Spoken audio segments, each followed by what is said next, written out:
Você já se perguntou se é possível gerar emprego com sustentabilidade? Fazer da competitividade do mercado uma razão para compartilhar? Trocar os números por pessoas de verdade. Dividir conhecimento, trabalho, resultados. Você já pensou em construir um mundo melhor agora? A Aurora e suas mais de 70 mil famílias acreditam. Cooperando é possível. A Divina Casa vai transformar a sua casa. Novidades em arranjos personalizados. Toda a linha de louças com 30% de desconto. Essa promoção é irresistível. Sua casa vai ficar divina. Divina Casa, no Calçadão.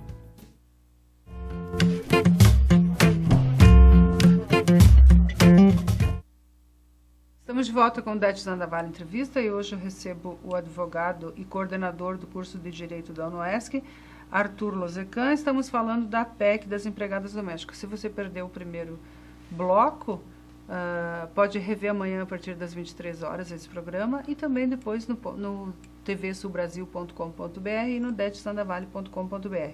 Terminamos o bloco, o Arthur falando do tempo de descanso. Por exemplo, vai trabalhar 8 horas... vai descansar 1 hora. Independente, ela que vai escolher o tempo dela de... Por exemplo, não atingir 6 horas diretas, né?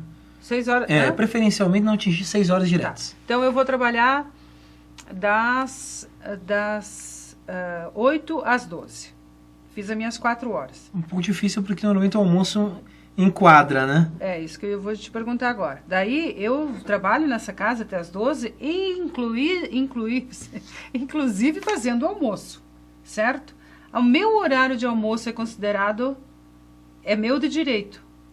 Então eu vou ter 1 hora de almoço mais 1 hora de descanso. Não, a hora de almoço pode ser a hora de descanso. Pode? Desde que, durante o almoço, a empregada não fique trabalhando como empregada. É o que é difícil, às vezes, a gente desvencilhar isso aí. Veja, normalmente a empregada, ela vai servir o almoço, ela vai retirar as panelas. Então, normalmente, ela continua trabalhando como empregada. E se ela trabalhar, se ela almoçar, por exemplo, tá lá na minha casa, almoçam comigo, são da família. Daí a gente fica proseando, então, até 1 da tarde. Depois ela vai tirar as panelas. Hora de descanso, tranquilo. Essa 1 hora vale como hora de descanso. Então o horário do almoço dela serve como hora de descanso, serve desde como hora que de ela descanso. sente, almoce e vá levantar as perninhas também ou não. Exatamente, como qualquer outra função, né, a hora de descanso, ela serve como hora para o almoço também. Então, inclui esse horário do almoço, não tem problema. Sim. A ideia é só que ela não fique vinculada a essa ideia de que ela é empregada doméstica especificamente na hora do almoço. Então, não tem problema nesse sentido. Sim. Arthur, meio-dia de trabalho, meio-dia caracteriza meio salário? Não. Não posso pagar meio salário. Caracterizava. Hoje, não mais. Essa é uma das principais modificações da PEC, é nesse sentido. A partir de agora, a empregada doméstica, mesmo que trabalhe, por isso que eu falei, trabalhe dias a menos e horário a menos, automaticamente ela é obrigada a receber no mínimo R$678. Mas então, amigo, antes eu te perguntei se ela não fizer 8 horas, eu posso descontar? Pode, desde que o desconto não atinja os R$678. Esse é o aspecto. A partir o mínimo do é uma garantia. Se eu pagar R$1.200, por exemplo, eu posso ir descontando até chegar no mínimo dela de direito, ela não que pode é deixar, ela não pode receber menos. Exatamente. Não pode não receber, pode receber independente de quantas horas mínimo. façam. Claro, esse salário mínimo pode ser alterado, né? Se não me engano, aqui na nossa região é de 700 e alguma coisa. Sim. O salário mínimo das empregadas, né? Tem convenção coletiva. Mas é nesse sentido. Ela não pode nunca ganhar menos que o mínimo. Tá. E a empregada que for demitida em função desta lei, ela tem os direitos, todos os direitos garantidos, por exemplo, chegou essa lei e eu não posso mais pagar. Chego lá, fulana, Márcia, Maria, Marisa, o que eu faço? Eu vou te demitir porque eu não posso mais pagar em função da nova lei. Certo. Quais são os direitos da minha amiga? A legislação vai se aplicar a partir do momento que ela entra em vigência. O que aconteceu anteriormente, no contrato de trabalho anterior, vai aplicar a legislação que está em vigor hoje, da maneira com que ela é aplicada hoje. Vai ser aplicado para ela os direitos atuais dela. Então, se ela for demitida depois de amanhã, que está em vigor? Vai passar um dia na lei. Ela vai receber tudo pela lei velha? Salvo esse 2 dias. Mais 2 dias de direitos. De acordo com a lei nova. Então, vejam que os reflexos vão longe. E gera uma confusão. Mas no direito todo é assim, Dete, sabe? Não é só no direito trabalhista. Em todos os ramos do direito a gente sofre com essas modificações legais e tem esse período, né, até que todo mundo fique adaptado a essa situação. E o período vai demorar, pode ser para ti, que é 5 anos, porque o prazo prescricional, ou seja, o que um empregado pode reclamar no justiça trabalhista, é tudo 5 anos para trás. Então, automaticamente significa dizer que, daqui 5 anos, todos os funcionários, todos os empregados domésticos vão estar adaptados a essa função. Ou reclamando.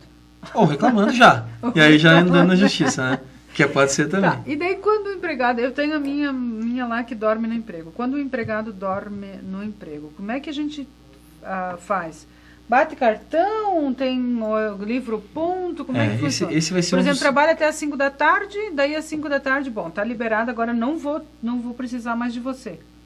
Então tá liberada para fazer o que quiser. É assim? É assim. Mas aí nós tocamos em 2 pontos. Vamos primeiro um deles, né? Como qualquer outra empresa, né? Agora o empregado, o patrão, ele também vai ser como se fosse um empresário. Sim. Então, ele também tem que ter uma espécie de controle de jornada de trabalho. Porque se nós deixarmos tudo para ser controlado especificamente lá com prova testemunhal, a gente sabe o problema que vai dar. Eu vou ter prova testemunhal para um lado e vou ter prova testemunhal para outro. Exatamente. A gente sabe que é assim que funciona, a gente tapar isso aí que não é assim que acontece. Então, como é que funciona isso? Eu tenho que documentar de alguma forma. A lei trabalhista ela exige que empresas que possuam mais de 10 funcionários tenham hoje o cartão ponto. Tá? Não é o caso aqui. Sim. Pode acontecer um empregado que tenha condições de ter mais de 10 funcionários, até pode, mas é difícil. Normalmente vai ter menos de 10. Eu tenho que ter um controle. Como é que eu vou ter esse controle? O que eu aconselho aqui, assim, como operador de gente aconselho?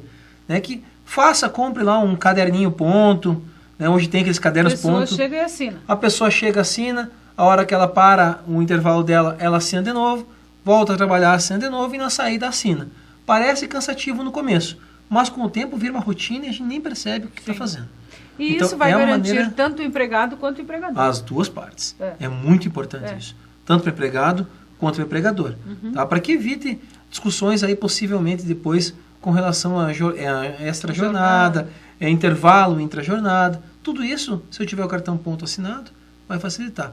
E quem assina, obviamente, é o empregado. Isso é importante. Tá? Aí, outra pergunta que tinha feito da hora noturna, né? Então, hora extra. Né? Então, óbvio que a lei vem tratar aquela ideia, de maneira geral, como qualquer outro funcionário, que o jornal de trabalho é de 44 horas semanais. Que significaria, em tese, 8 horas por dia e mais 4 horas no sábado. Sim. Não obrigatoriamente nessa regra. Nessa ordem. Pode ser 7 horas durante a semana e depois no sábado trabalhar 8 horas. Sim. Não existe até impedimento porque ela disso. também precisa, por exemplo, de fazer algum trabalho fora, ou eu posso negociar. Hoje à noite eu tenho visitas, então você folga de tarde e fica comigo à noite. Tranquilo nesse sentido. Tudo isso vai passar pelo livro ponto. Tudo anotado. É muito interessante nesse sentido. Por isso, né? Então, tudo no livro ponto. Então, a partir do extrapolamento das 44 horas semanais, ou da 8ª hora diária, que é o comum fazer 8 horas por dia, a partir disso, a pessoa vai ter que começar a pagar hora extra. Tá? E essa hora extra, como é que eu faço essa conta? Hora extra normal, tu vai pagar um preço de hora a mais. Né? Isso até chegar na hora noturna. Então, vamos pegar uma ideia. Que uma hora extra tem um valor e hora noturna tem outro. Hora noturna é 150%, né? Do valor da hora. Então, até a gente fez um cálculo para demonstrar mais ou menos isso aí. Então, a gente levantar, por exemplo, vamos pegar 678, que é o salário mínimo, o mínimo né, do Brasil. Uma hora de trabalho equivale a mais ou menos R$ 3,10 cada hora de trabalho que a pessoa faz. Como é que a pessoa pode fazer em casa? Se vocês quiserem fazer e verificar como é que eu faço um controle de jornada de trabalho. Isso é muito importante. É só vocês pegarem o valor que vocês pagam ao funcionário de vocês e dividir por 220. É essa a regra que a gente faz. Tá? Que a 220 é a média de hora trabalhada por mês. Então, nós chegamos a esse valor de aproximadamente R$ 3,10, R$ 3,08 talvez seria o mais exato possível. Né? Então, para mim saber quanto eu vou pagar de hora extra, cada hora extra eu vou pagar R$ 13,08. Se essa hora extra for noturna, Né? E aí, Daí a entra o noturna adicional aqui, noturno. a partir das 10 horas, vamos colocar assim, Aham. a partir das 10 horas até as 5 da manhã, eu sou obrigado a pagar 150%. Então, em vez de eu pagar R$ 13,08, eu vou pagar R$ 4,70. Parece pouco Sim. nessa conta, né? Mas imaginem só um funcionário que trabalha lá 10 horas Sabe o que eu pensei agora nas em babás? um dia. E vai ter reflexo aí.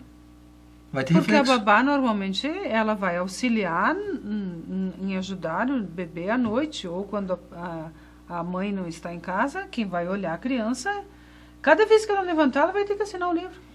Mais ou menos. Seria o ideal. Vamos sonhar assim que seria o Sabe ideal que não disso vai aí. acontecer isso, Que não né? vai acontecer, né? Mas assim, obviamente que aquela babá que fica cuidando o tempo inteiro da criança, ela vai estar trabalhando. E não pode Sim, deixar de ligar embora, às vezes, dormindo, mas vai estar trabalhando. Ela fica em tese de sobreaviso, né? O tempo Sim. inteiro, como se fosse um sobreaviso. E ela recebe por sobreaviso? Olha, ainda não tem regulamentação, por isso que eu falei, algumas coisas falta regulamentação. Entendo eu que nesses casos deve cair para sobreaviso. Né? Seria difícil considerar que a pessoa vai ganhar hora extra noturna o tempo inteiro que está à espera da criança Sim, acordar, ou a criança está sim, dormindo, nesses casos. sim. Então eu entendo que pode cair para sobreaviso, alguma situação. Eu acho que mais no sentido de assim, ó. Eu vou sair, tu fica olhando meus filhos, eu vou voltar à meia-noite. Então, tu olha das 8 às 10. Então, esse sobreaviso estaria mais ou menos fixo, das 8 às 10 ou das 8 à meia-noite. Tu tem mais ou menos um Que daria, tempo. o Agora, sobreaviso... sobreaviso de a criança acordar é impossível. não tem como, né? Não tem como. Então, às vezes, tudo bem. Específico. Programou. Né? Naquele horário. Que naquele horário vai ter alguma coisa, ou sobreaviso ou trabalho, vai depender do que a pessoa está. Né? Se as crianças estão dormindo, daqui a pouco é um sobreaviso. Que significa 1/3 da hora trabalhada. Sim. Né? Então a gente está falando uma hora de 4, sobreaviso está falando uma hora de R$1, por exemplo. Então vejam que também o cálculo não é tão complicado. E a gente nesse fazendo sentido. a conta é muito pouco para quem recebe e é muito para quem paga. Muito. Parece um absurdo dizer isso, mas é assim. Imagina, Para quem né? recebe é muito pouco, só que no montante lá, para quem paga, é muito caro. Imagina para quem está pagando, né, Dete? Pagando aí 5 horas, por exemplo, de extra jornada. Isso. Né, uma hora noturna aí de R$20, que vamos dar uma ideia que aumente por dia isso aí. Joga aí num período de 30 dias, porque normalmente são as pessoas que moram lá, é R$600, É né? R$600 a mais. É um valor alto nesse sentido. O que né? vai gerar, eu acho, toda essa lei aí é uma reestruturação da cultura, né? Vem aí uma nova cultura. Os meninos vão ter que se coçar mais, né? Ajudar mais em vão ter casa. que ajudar mais em casa. As meninas vão ter que tirar a poupancinha da cadeira e vão ter que ajudar também. E vai se criar esse tipo de cultura. Talvez nós vamos ter A um aumento. necessidade? Daqui a pouco um aumento. E esse é um reflexo ruim, talvez, para os empregados. Daqui a pouco nós vamos ter um aumento do número de menos empregos, porque eu vou ter. Daqui a pouco vai ser melhor para mim eu contratar uma empresa terceirizada, porque eu vou pagar fixo. Sim. E a obrigação trabalhista. Sem encargos nenhum. E a obrigação trabalhista é da empresa. Claro. Então, às vezes, eu posso pagar um pouquinho mais alto, mas no cálculo final eu saio ganhando. Sim. Vai ter um aumento no número de diaristas. Muitas vezes vai ter. O pai vai preferir deixar o filho o dia inteiro numa escola, por exemplo, e não mais ter empregada doméstica, porque isso dificulta. Então, que gera outros problemas. Sempre é uma cadeia de problemas, né, que vão certeza. sendo gerados. Isso é um problema para a sociedade, de um modo geral. Sem né? dúvida.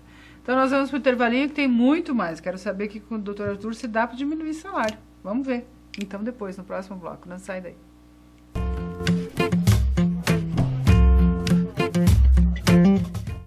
A Divina Casa vai transformar a sua casa.